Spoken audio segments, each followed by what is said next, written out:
السلام عليكم ورحمة الله تعالى وبركاته متابعي القناة. المرجو دعمنا والاشتراك في القناة ليصلكم كل جديد.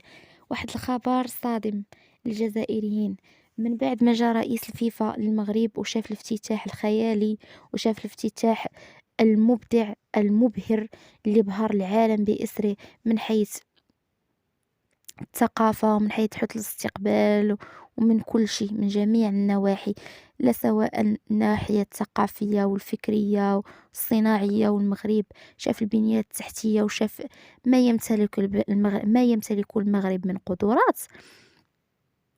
قرر أنه يكون تنظيم الكاف 2025 من نصيب المغرب. نعم خوتي، الكاف 2025 غيكون من نصيب المغرب. خصوص هذا الشيء غيصدر عقوبات صارمة على الجزائر على الخروقات اللي داروها في الشان. اولا منعوا المغاربه من المشاركه من ما فتحوش الحدود ودخلوا السياسه في الرياضه.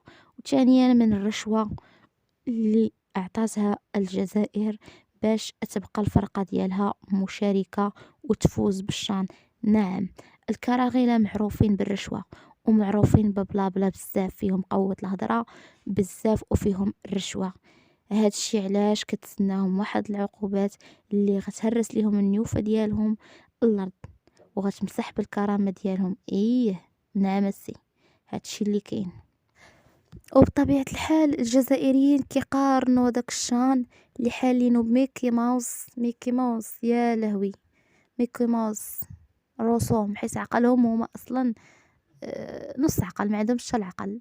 دايرين افتتاح بميكي ماوس بيقارنوا بافتتاح ديال المغرب الكأس العالم للأندية اللي حاضرة فيه الريال أكبر فرقة، بغا يقارنوه بفرق الفراقي ديال الشان. لا حول ولا قوة إلا بالله. منا تعرف أخي المغربي أختي المغربية بأن هاد الجزائريين راه ما خاصناش نتحاوروا معاهم، ما خاصناش نتناقشوا معاهم، لأنهم أصلا هما ما كيكسبوش العقل. هما فيهم غير الأنا والتكبر والحشرفة على والو. واش عمركم شفتوا بلاد الغاز والبترول كيشدوا الصف على الحليب؟ هذه ما كاينه في حتى دولة. بلاد الغاز والبترول عباد الله وما راقيش الحليب.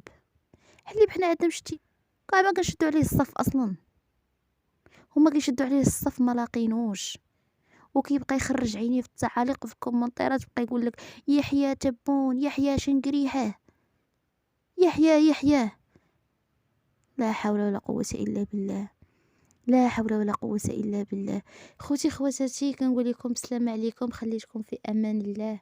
مع